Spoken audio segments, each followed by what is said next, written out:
Bonjour tout le monde, ceux qui me suivent à Kinshasa présentement et ceux qui me suivent également aux États-Unis.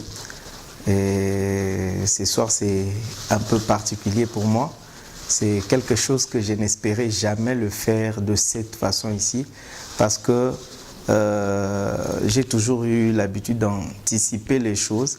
Ce qui fait qu'il m'arrivait de préparer, de me dire un jour viendra où mon père va mourir, où ma mère va mourir, mais je les voyais dans un futur beaucoup plus lointain. Mais je me disais, les jours de leur mort, j'apporterai la parole, je serai celui qui ferait le témoignage de ce qu'a été leur vie en tant que parents. Et je m'imaginais toujours là devant leur cercueil, dans leur vieillesse bien sûr, pour témoigner de ce qu'ils ont été pour nous, surtout les enfants et pour toute la famille. Et je ne l'imaginais pas comme ceci. Et ça, c'est une très grande surprise pour moi. Et c'est avec beaucoup de peine, beaucoup de douleur que je l'ai fait et surtout de les faire de loin, particulièrement pour mon père, et de ne pas assister à ses funérailles, à ses obsèques, de ne pas être là pour voir son corps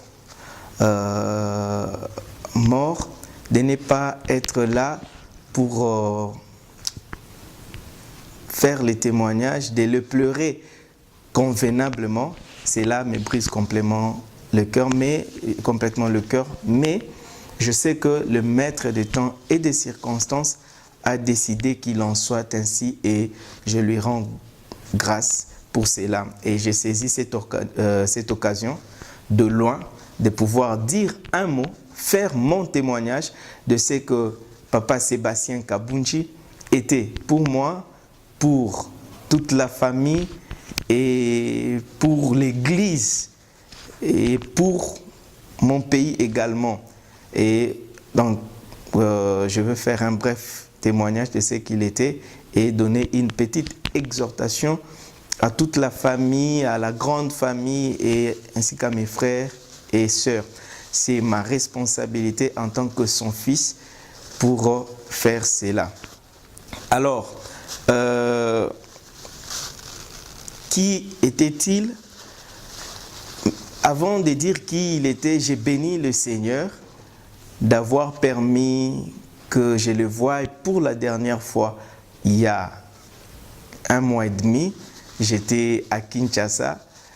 Je suis parti de Kinshasa l'année passée pour plus de 6 mois. Et c'était pour la première fois dans ma vie d'être loin de mon père, de ma famille, pendant plus de 7 mois. Et j'ai été convaincu par le Seigneur de rentrer à Kinshasa spécialement au mois de décembre pour être avec mes parents. Et je suis rentré à Kinshasa, j'ai passé le temps avec eux. C'est aujourd'hui que je réalise que c'était un rendez-vous de la destinée organisé par le Seigneur afin que j'aie le temps que j'ai eu avec mon père, de discuter avec lui, d'échanger sur beaucoup de choses, sur la famille et sur tout le reste. Pour cela, j'ai dit merci à Dieu. Au moins, j'ai été là pendant ces derniers jours sur la terre. Alors, on a commencé cette année 2016 ensemble. On a fêté la nouvelle année ensemble. Et je peux me rappeler du jour où j'ai quitté la maison. Il m'a pris dans ses bras et on s'est dit de revoir. J'ai rêvé de le voir, de le revoir encore. Malheureusement, je ne l'ai pas. Je n'aurai plus cette occasion de les revoir ici sur terre, mais je sais que je les reverrai bientôt là au ciel auprès du Seigneur. Qui était Sébastien Richard Kabunji Baleki?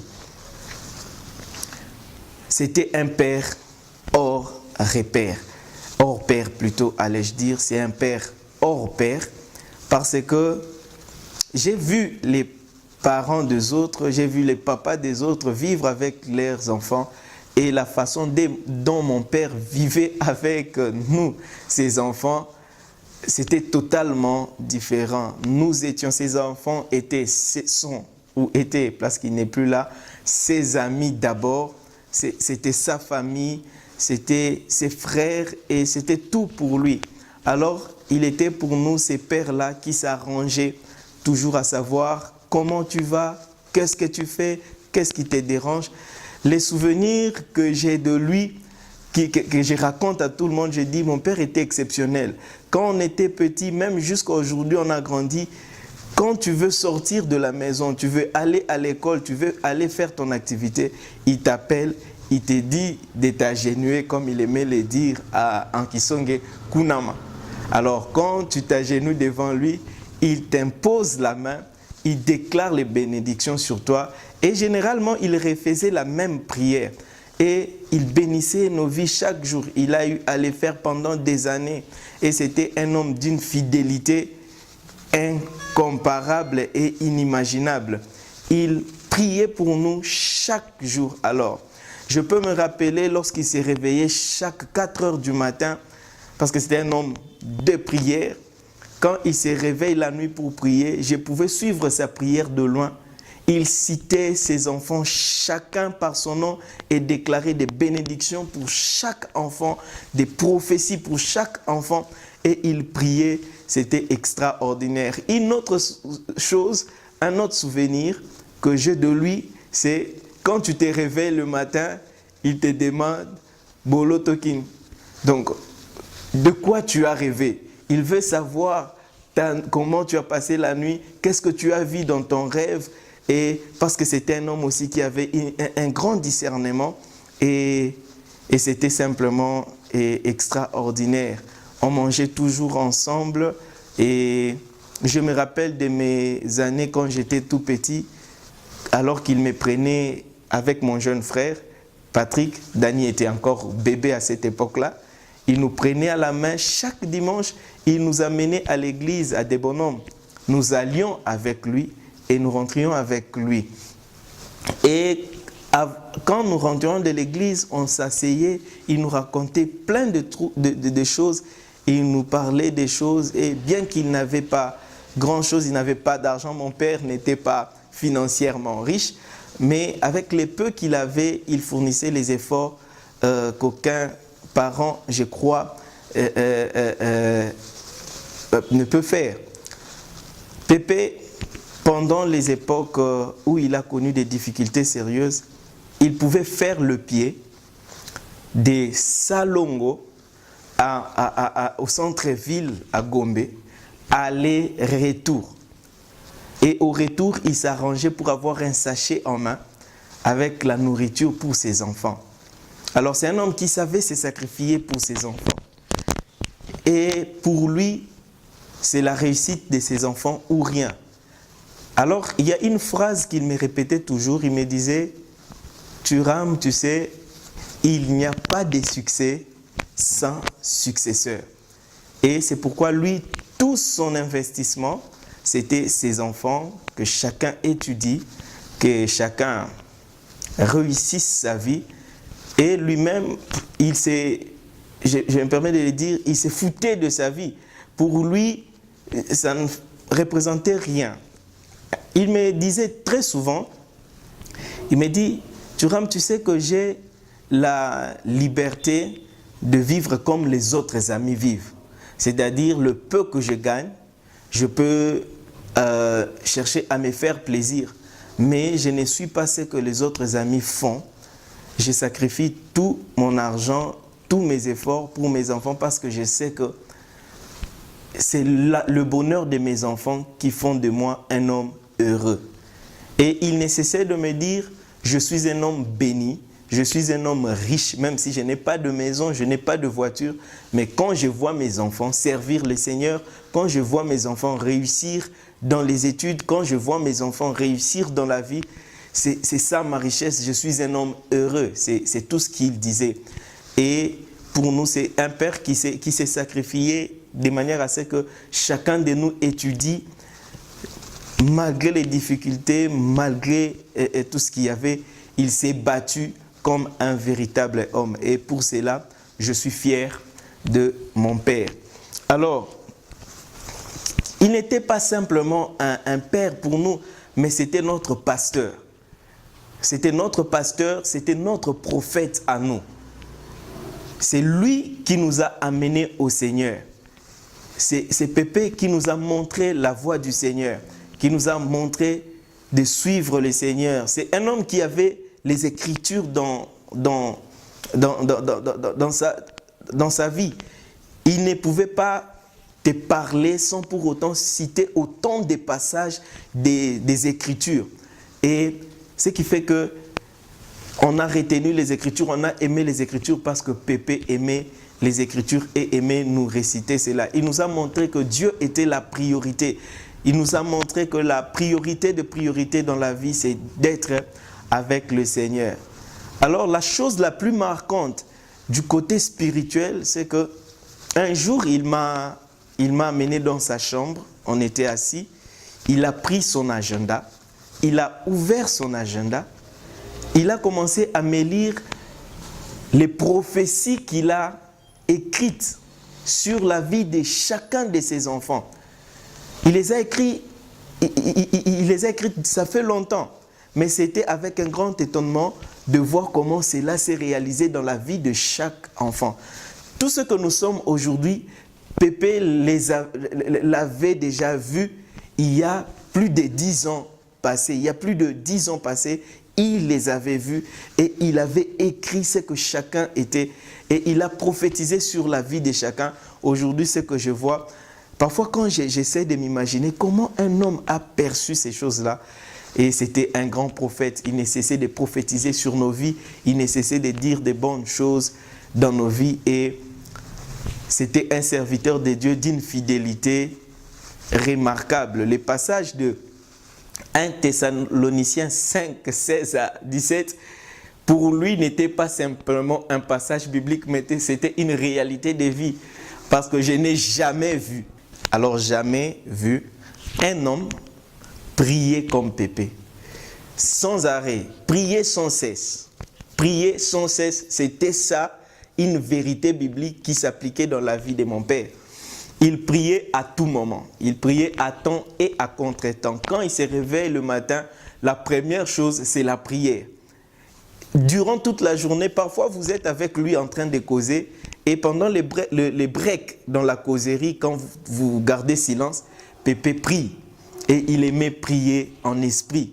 Comme Paul disait, j'ai pris en langue plus que vous tous. Et je crois que mon père prie en langue plus que tout le monde que j'ai connu jusqu'à ces jours. Et pour m'amuser un peu, je dirais qu'il prie en langue plus que Chondo. Il prie en langue plus que Modeste, pour ceux qui les connaissent. Alors Pépé, c'est un prieur. Alors, sans parler en langue, je l'ai même mémorisé parce que il priait tellement en langue et tout le monde le sait. Je peux me rappeler pour faire un extrait de son parler en langue. Il priait comme ceci. Shakarakachacho barkakabare, barkro barkakabare, arkro barkakabare. Alors il répétait certaines choses. Parfois nous, ça nous amusait. On s'amusait. Pourquoi, comment? Ça c'est un parler en langue un peu exceptionnel.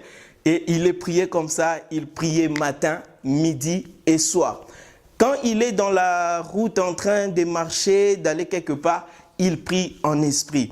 Quand il est, à tout moment, il parlait en langue.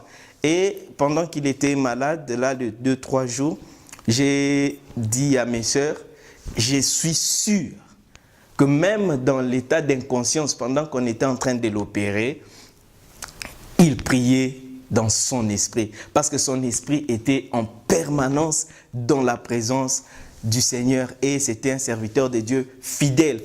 Il savait rendre tout le monde joyeux parce que lui-même était joyeux. Il peut se fâcher pendant quelques temps, mais juste à la seconde qui suit, il oublie même qu'il était fâché. Et il y avait toujours son sourire qui était là. Et tous nos amis qui venaient à la maison peuvent en témoigner. Tu ne peux pas rencontrer Pépé sans pour autant avoir le sourire. Et c'est exceptionnel, simplement exceptionnel. Si quelqu'un vient te voir à la maison et qu'il trouve Pépé à la maison sans que tu ne sois là, quand il va te raconter que j'étais à la maison, j'ai trouvé ton père, sois-en sûr qu'il était dans le bon, mais tu vas être surpris qu'il est déjà devenu l'ami de Pépé. Tout le monde était l'ami de Pépé. Ces serviteurs de Dieu qui savaient bénir tout le monde. Tu ne peux pas te séparer de Pépé sans qu'il prononce des paroles de bénédiction sur ta vie. Et c'était un homme de Dieu qui priait beaucoup, qui priait pour sa famille, qui priait pour ses enfants, qui priait pour l'Église, qui priait pour les Congos. Et il priait pour notre pays. Et j'aime bien sa phrase. Tout le monde à la maison connaissait cette phrase-là. Aujourd'hui, tout le monde le dit « Yebela, Yebela ». Mais lui le disait à sa manière « Bazukanga ». Et j'aurais bien voulu qu'il soit là pour voir comment est-ce que Bazukanga, malheureusement pour lui, il ne sera pas là pour voir comment cela va se passer. Mais bon, Dieu l'a voulu ainsi. Nous rendons gloire à Dieu pour ces grands serviteurs de Dieu. Et cela fait ma fierté. Alors, je bénis le Seigneur du temps que j'ai passé avec lui. Et c'est un mari, un époux exceptionnel. Un époux exceptionnel pour ma mère particulièrement.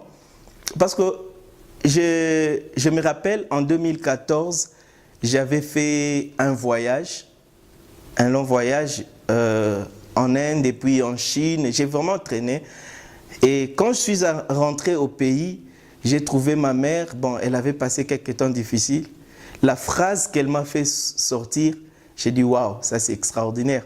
Elle m'a dit, Thuram, ni t'étais ton père, je serais une personne déjà partie, je serais déjà morte. Et si je vis aujourd'hui, si j'ai retrouvé la joie de vivre, si j'ai retrouvé la santé, j'ai retrouvé ma paix, c'est à cause de votre papa. Il était là pour moi, il m'a tenu dans la main, il m'a accompagné partout où je voulais aller, il m'a aidé pendant ces temps difficiles, il m'a soutenu et j'ai retrouvé la joie de vivre parce que ton père était là. Ni t'étais ton père, je serais déjà morte. Et c'est quelque chose qui m'a beaucoup touché. J'ai dit, waouh, cet homme est simplement exceptionnel. Il sait redonner espoir à la vie. Il sait redonner espoir même là où l'espoir est perdu. Parce que sa phrase préférée, il disait toujours, ne vous en faites pas mes enfants. Ne vous en faites pas, Marie. Ne vous en faites pas. Ne t'en fais pas. Et c'est sa phrase. Parce qu'effectivement, dans son cœur, c'était ça l'attitude. Il ne se dérangeait pas même quand les problèmes étaient difficiles. Même quand nous avons traversé en famille des situations difficiles, sa phrase était toujours « Mes enfants, ne vous en faites pas ». Et c'était un époux exceptionnel, alors exceptionnel. Un jour, il m'a appelé pendant qu'on parlait, il me dit « Thuram, tu sais que ta mère est une bénédiction pour moi. Si je n'avais pas épousé ta mère, je ne sais pas ce que je serais aujourd'hui. Parce que c'est elle à mes côtés qui a fait que je sois l'homme que je suis aujourd'hui. Et pour ça, je dis merci Mémé pour le travail que tu as fait aussi à côté de cet homme exceptionnel. Et j'ai béni le Seigneur pour mes parents. J'ai béni le Seigneur pour mon père et j'ai béni le Seigneur pour ma mère avec qui nous sommes restés aujourd'hui. Et j'ai pris que le Seigneur lui donne encore beaucoup plus d'années malgré cette épreuve difficile pour elle à accepter. Alors,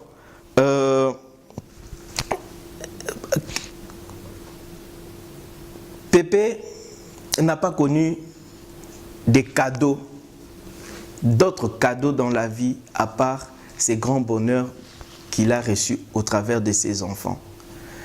Il nous a toujours raconté l'histoire de son enfance. Comment est-ce qu'il a connu des temps difficiles, orphelin qu'il était, comment est-ce qu'il a souffert l'injustice, comment est-ce qu'il a souffert le rejet et comment Dieu l'a gardé en vie, Dieu l'a protégé, il a étudié, il a fini ses études, il s'est marié, il a eu des enfants, il est venu à Kinshasa avec un seul objectif, que ses enfants étudient dans de bonnes conditions. Il a connu des temps très difficiles en ce qui concerne la vie professionnelle, avec des situations compliquées à gauche et à droite. Alors quand je regarde son histoire, tout ce qu'il a vécu, c'était un homme qui ne pouvait pas avoir le cœur qu'il avait. Parce qu'il a connu beaucoup de coups. dans sa vie, au lieu de les rendre mauvais, ces choses-là l'ont rendu meilleur. Et ma conclusion, c'est quoi? C'est que Pépé était un homme venu d'ailleurs. La vie lui a donné des coups durs, des temps difficiles, des temps de peine, de souffrance, d'errance dans la vie de Kinshasa. Mais tout cela n'a produit que quelque chose, quelqu'un de très bon dans la société qui a su rendre le sourire à tout le monde, qui a su donner la joie de vivre à tous ceux qui étaient avec lui. Son innocence parfois me laisse dans un grand étonnement. Il avait un cœur tellement innocent. Quand une situation se passe, pour lui, c'est passé. Et il continue à aller de l'avant, toujours prêt à pardonner ceux qui lui faisaient du mal. Et avec sa phrase, ne vous en faites pas, Dieu seul sait récompenser chacun. Et c'était ça, Pépé. Alors, aujourd'hui, il n'est plus. Lorsqu'on m'a appelé le jeudi là, pour m'annoncer sa mort, mon cœur était brisé. Mon cœur était brisé. Et je peux m'imaginer ce qui s'est passé dans le cœur de toute la famille qui n'ont cessé de m'informer de la suite de sa maladie et tout consort. Je peux imaginer la souffrance de toute la famille. Aujourd'hui, j'ai pleuré et je continue à pleurer, mais mes larmes sont des larmes de bonheur. Mes larmes sont des larmes d'amour. Mes larmes sont des larmes de reconnaissance de ce cadeau du ciel que Dieu nous a donné et qui est parti aujourd'hui.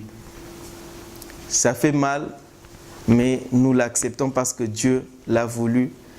C'est comme si lui-même déjà savait qu'il allait partir au travers de tout ce qu'il a eu à dire tout ce temps. Alors son départ est un grand vide dans nos cœurs, mais je sais que le Seigneur sait le remplacer. La Bible dit que toute chose concourt au bien de ceux qui aiment Dieu. La souffrance n'est pas pour Pépé qui est parti. Parce que Pépé a combattu le bon combat de la foi, il a rendu les hommes heureux, sa famille et tous ceux qui l'ont connu. Et il a fini sa course. Il est rentré auprès du Seigneur, s'est reposé. Je sais qu'en ces moments-ci, il est auprès du Seigneur et il est très heureux là où il est. Et je ne crois même pas que lui-même regrette du fait de partir maintenant, parce qu'il a assisté à la réussite de tous ses enfants.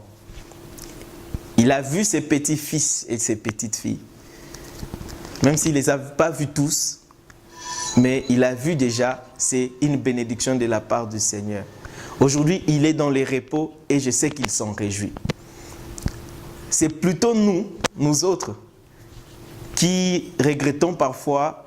La douleur, c'est beaucoup plus dans le sens de nous n'avons pas fait tout ce que nous avions voulu faire pour lui. On aurait voulu qu'il soit là pour faire des choses pour lui, pour essayer en quelque sorte lui rendre ce qu'il a fait pour nous. Mais chose impossible, personne ne pourrait rendre à Pépé ce qu'il a fait. C'est tellement énorme. Mais chacun de nous, chacun des enfants rêvait de faire beaucoup pour Pépé et d'une manière de lui rendre un peu la reconnaissance. C'est là où est notre souffrance. Mais je vais consoler ma famille, je vais dire à mes frères et à mes sœurs, Dieu sait ce qu'il a fait. Alors, pleurons comme des enfants de Dieu. Réjouissons-nous parce que Pépé a servi le Seigneur. Il nous a montré la voie du Seigneur. S'il y a des âmes qui doivent être comptées pour lui, des âmes qu'il a menées au Seigneur, il y a sa femme, lui sera comptée à jamais. Alors pour cela, il aura une récompense au ciel. Et pour ce que moi je fais, pour ce que chaque membre de ma famille fait, nous sauvons des vies, nous amenons des personnes au Seigneur. Partout où nous allons, les gens nous apprécient, les gens nous aiment, nous transformons des vies des gens. J'ai vu des gens là où je passe, j'ai vu des Américains, des Français, des Européens en général, des Asiatiques, Indiens, Chinois, Africains de plusieurs nationalités venir au Seigneur, aimer le Seigneur parce que je leur ai parlé du Seigneur. Ça, c'est parce que Pépé m'a appris à servir les seigneurs. Il me donnait toujours les conseils par rapport à l'œuvre de Dieu. Et pour ça, nous devons nous en réjouir parce qu'il a laissé un héritage à l'humanité. Laissons-le se reposer dans la paix parce que le Seigneur, son maître, qu'il a servi, l'a rappelé. Nous fortifie, soyez forts. Le Seigneur est au contrôle de ce qui s'est passé. Et vous tous qui êtes là aujourd'hui, qui assistez à ces funérailles, s'il y a des gens qui subissent des injustices dans leur vie, je vous demande au nom du Seigneur que ne laissez pas ces situations-là vous rendre méchant ou mauvais, parce que Pépé a connu des situations difficiles, mais à cause du Seigneur, cela l'a rendu meilleur et il a su rendre le bonheur aux gens. Laissez le Seigneur prendre la place dans vos vies et il vous conduira à accomplir votre mission comme Pépé a accompli sa mission ayant servi le Seigneur. Et chacun de nous, aujourd'hui, nous devenons des parents. Regardons les modèles auprès de celui qui vient de partir. Agissons envers nos enfants comme Pépé a agi envers nous. Montrons-leur la voie du Seigneur. De la même manière que Pépé n'était pas rancunier, il ne retenait pas le mal de quelqu'un. Quand quelqu'un lui faisait du mal, il pardonnait et allait de l'avant. Je nous demande aussi d'agir ainsi. Ça sera notre façon aussi d'honorer sa mémoire et d'honorer le Seigneur qu'il nous a appris à servir. Aimons-nous les uns les autres, fortifions-nous les uns des autres. Aujourd'hui, peut-être on est loin, les uns sont à l'est, les autres à l'ouest, ainsi de suite, mais je sais que nous sommes unis en esprit. Alors, Jésus aussi avait dit au mont des Oliviers, « Père, si tu peux éloigner cette coupe, parce que la souffrance reste souffrance. » Mais le Père a dit, « Tu dois la boire. » Et Jésus a dit, « Ta volonté seule. » Il a bu et cela a produit le salut que nous avons. Tout ce que Dieu fait est parfait en son temps. Et la mort de Pépé est quelque chose que Dieu a fait et c'est parfait en son temps. Nous bénissons le Seigneur pour cela. Je sais que cette mort ne produira aucune mauvaise chose parce que ça vient du Seigneur. Au contraire, ça apportera la joie, la paix, la bénédiction dans toute la famille. Et des choses qui étaient en train de boiter vont trouver leur justesse et vont se refixer. L'amour va renaître encore comme jamais et nous bénirons le Seigneur. Alors je nous demande là où vous êtes de continuer à prier et de rester fidèles au Seigneur afin d'honorer la mémoire de Pépé. J'aurais bien voulu être là au deuil, mais je ne suis pas là. Et la seule chose qui m'a empêché de venir à Kinshasa, je suis en train de tenir une école d'évangélisation où je forme les gens, où j'enseigne l'évangile, où nous gagnons les âmes pour le Seigneur. Et je crois que si Pépé était là en vie, il m'aurait conseillé de m'occuper des affaires de Dieu au lieu de venir simplement faire le deuil. Je vais faire l'œuvre du Seigneur. Un jour, on a annoncé à Jésus que Lazare, son ami, était mort. Il n'est pas tout de suite allé faire le deuil. Il est resté là pour faire l'œuvre de Dieu. Et c'est la même attitude que j'ai eue. Je reste pour faire l'œuvre de Dieu. Et dès que j'ai fini le travail que je suis en train de faire, je descendrai à Kinshasa pour consoler la famille, pour apporter encore quelque chose qui réconfortera certainement les uns et les autres. Je nous demande d'être forts. Le Seigneur est au contrôle. Ce qu'il a fait est parfait en son temps. Et Pépé est entre les mains du Seigneur.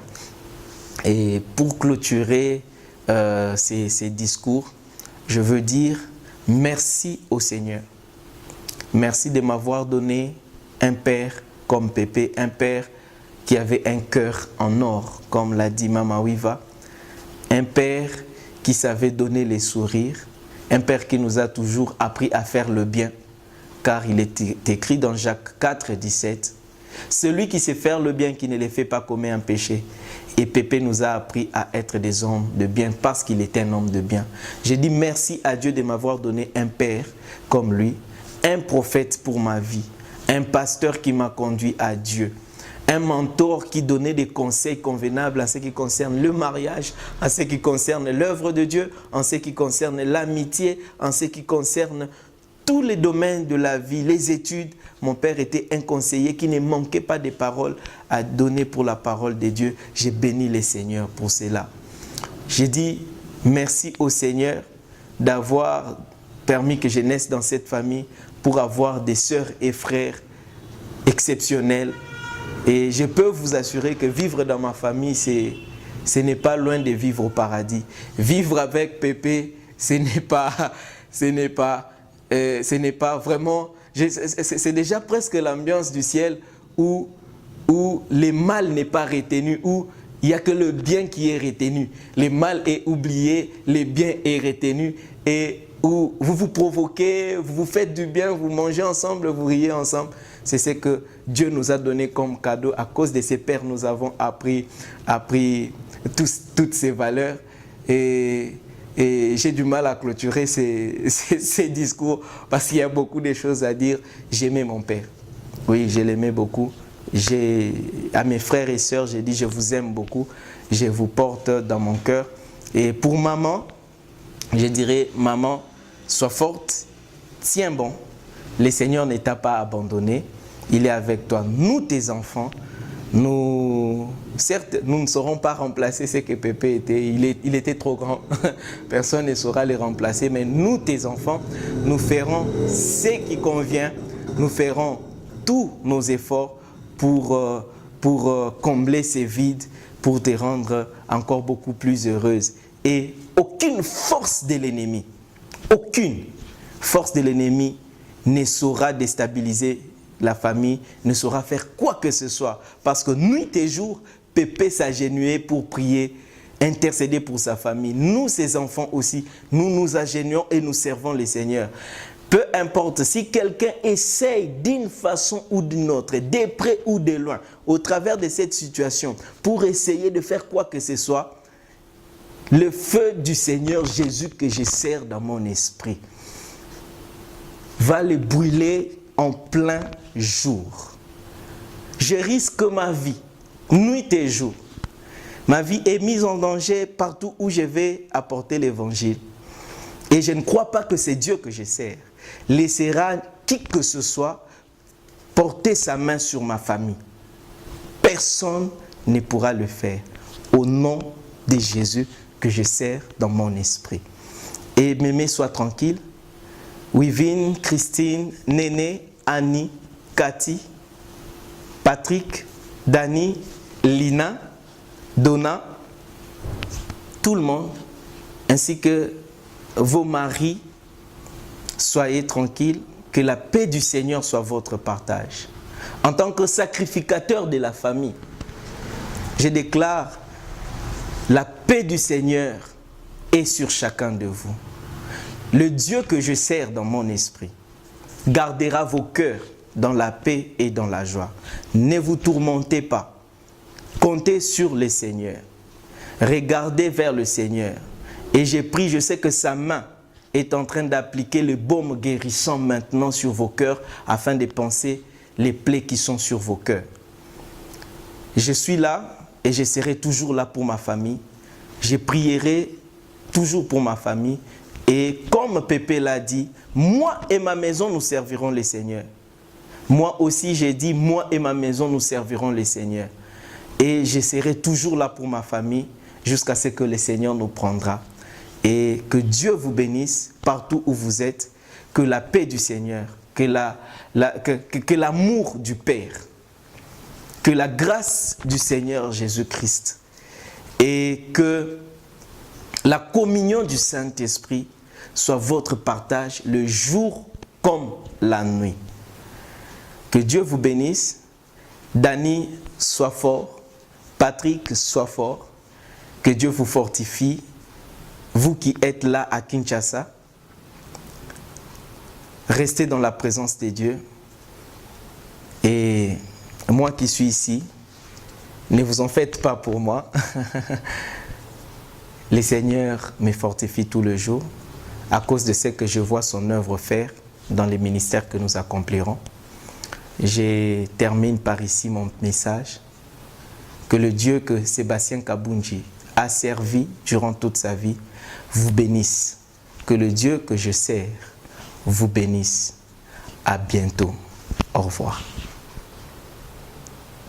Alors, vous tous qui êtes là à Kinshasa maintenant, vous tous qui êtes aux États-Unis maintenant, je vous demande de faire quelque chose à cause de ce que Pépé était. Je vous demande de vous lever là où vous êtes, s'il vous plaît. Que tout le monde s'élève. J'aimerais que l'on acclame avec force, que l'on acclame avec des cris de joie pour la vie de Pépé. Qu'on rende grâce à Dieu pour cet homme exceptionnel qu'il nous a donné. Que l'on rende grâce à Dieu, que nos acclamations et nos cris de joie pour dire à Dieu merci pour la vie de Pépé.